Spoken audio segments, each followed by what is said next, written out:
Hi all. So in the last session, we discussed about the introduction of CAT exam and the structure of CAT exam. In this session, we are going to discuss about CAT Quant syllabus in detail. So Quant syllabus has majorly 4 sections.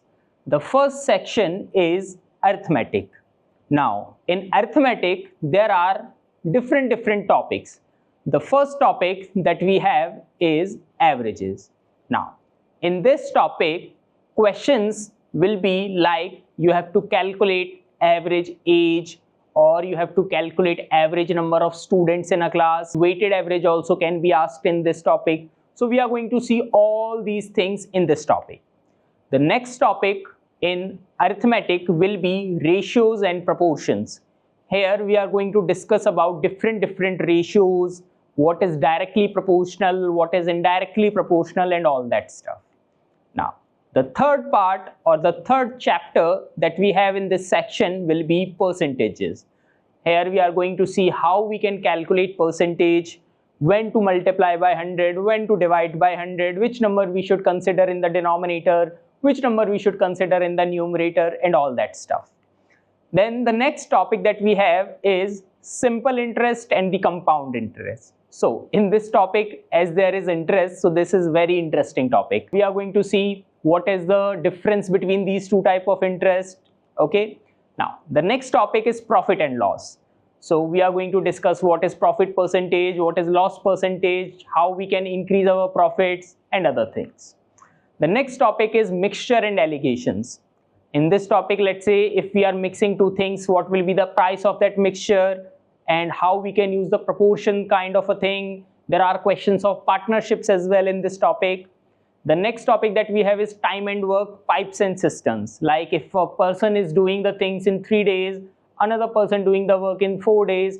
So in how much time both together can finish the work. And the last topic in arithmetic is time, speed, and distance.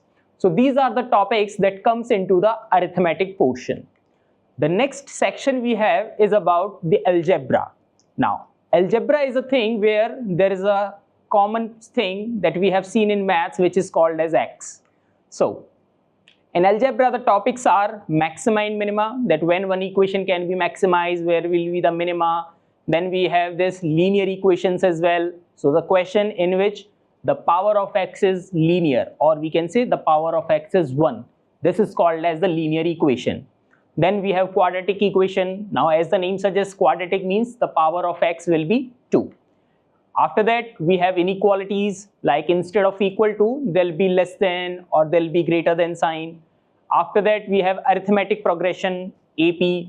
Most of you would have known this topic with that term AP. Then we have geometric progressions, which is GP. Then we have functions and different types of graphs, like how's the graph of 10x, how's the graph of cot x, and all that thing we are going to study. And at the last, we are going to see logarithm, like log 10 base, log 5 base. There are different formulas for log and all those things. The third section that we have is modern maths. In modern maths, the topics are Venn diagram, factors and multiples. We have HCF and LCM. We have remainders. So there are different topics in remainders. We have base system. We have permutation and combination. We have probability. And also we have sequence and series. Okay, so in this topic there will be different types of series. So we are going to see what type of series is this, how we can solve this series. Now, the next part we have is geometry. Now, in geometry, we have circles. We have to discuss about the coordinate geometry as well. We have to discuss the mensuration in 2D, 3D. We have to discuss polynomials. We have to discuss quadrilaterals. We have to discuss triangles. We have to discuss about the trigonometry part that also comes under geometry. And we also have to consider with the lines and the angles.